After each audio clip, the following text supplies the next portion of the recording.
Bitcoin, the United States and its allies, and BRICs. These three topics create the economic trinity of 2025 and beyond.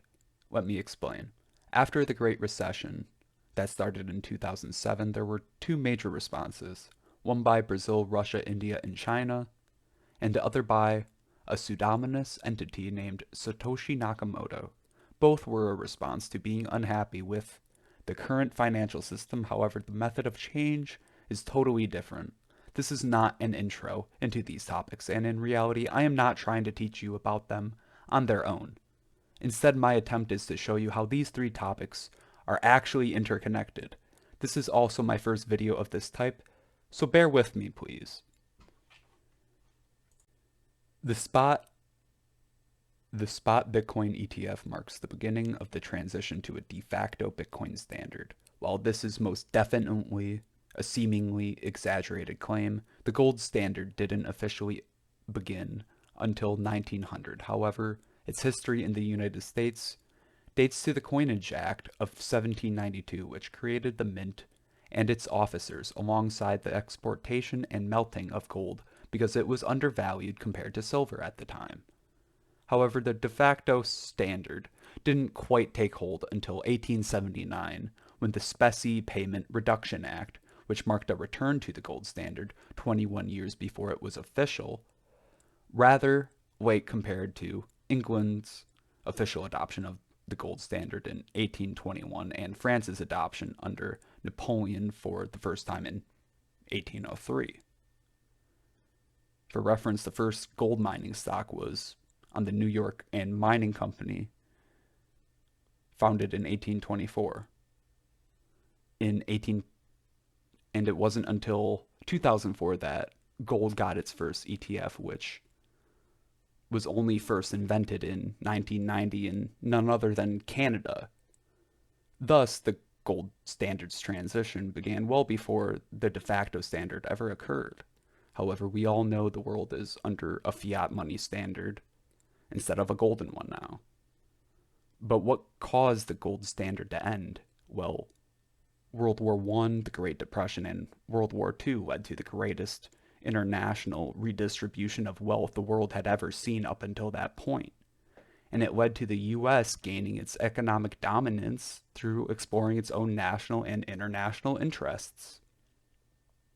This is ultimately why a gold standard didn't continue, and why in 1944, 40 plus countries signed the Bretton Woods Agreement, making the US dollar the global reserve currency. It was still redeemable for gold at the time. However, gold parity ended in 1971 officially for all parties. And since then, every single national currency has been a fiat currency backed by none other than the government and their military. If we use this as a baseline, in 2009, the year both BRICs and Bitcoin became official or live, where does that put us? Well, on December 21st of last year, 90% of trade between Russia and China was done in rubles or yuan, nearly completely phasing out the dollar for bilateral trade. In 2022, China imported $65 billion worth of Saudi crude, and they signed a currency swap agreement for 50 billion yuan or 26 billion Saudi rials in 2023, which is equivalent to 6.93 billion US dollars at a rate of $1 per 7.2111 Chinese currency or yuan. The effects of dedollarization, in other words, are still yet to come. Once more, India, as per an article dated December 25th, 2023, signed with the UAE, United Arab Emirates, an agreement to be able to settle in rupees, and sold 1 million barrels of oil, none of which occurred prior to the first payment in 2023. In addition to this, the Reserve Bank of India allowed more than 12 banks to settle with 18 countries in rupees. In January of this year, for the first time since 2010, when South Africa joined BRICS. New countries have joined: Egypt, Ethiopia, Iran, and the UAE. There are, according to India, 30 more countries with interest. It is eerily similar to Bretton Woods without the wealth redistribution before it. Bitcoin is the first nonviolent wealth redistribution mechanism. But before we get into that, Ethiopia has received an investment worth $250 million from China for Bitcoin mining under the guise of data mining or under the guise of a data mining operation, only to delete the tweet and replace it without the exact dollar amount. In addition to this, 19 out of the 21 companies associated with Ethiopia's power companies are also Chinese. 92% of their electricity is hydropower, which is why it's so cheap.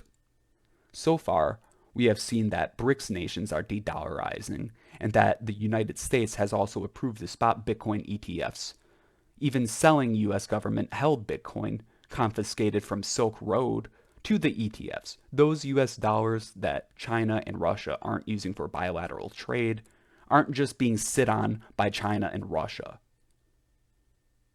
The $6.93 billion is more than 10% of the $65 billion worth of crude that China imports from Saudi. How long until that number is higher? Where are all these dollars going when countries no longer have a need to have so many dollars in their bank reserves? Well, they are dumping the dollars for their own currency, reducing the demand in the long run for dollars, while increasing the short-term supply of dollars, creating a scenario where inflation can result if those dollars aren't recommodified into something else. That something else is Bitcoin. With the rise of BRICS, international use of the US dollar is without a doubt dropping. Bitcoin adoption and investment, especially of the corporate variety, are increasing as well, not just in the United States and its allied countries, but also in BRICS nations. What percentage of dollars being offloaded by these BRICS nations are being absorbed into the spot Bitcoin ETFs? How much tax dollars and fees are going to be generated, not just from the sale of the confiscated Bitcoin to the ETFs, but just the function of the Bitcoin ETFs, right? There's got to be something in here. And the point I am trying to make is those dollars from the de-dollarizing countries, they have to go somewhere, right? Why wouldn't they be going into Bitcoin ETFs right now? It would be the perfect solution, recommodifying dollars in Bitcoin rather than oil. It's something that opposing countries in BRICS are going to try to do as well.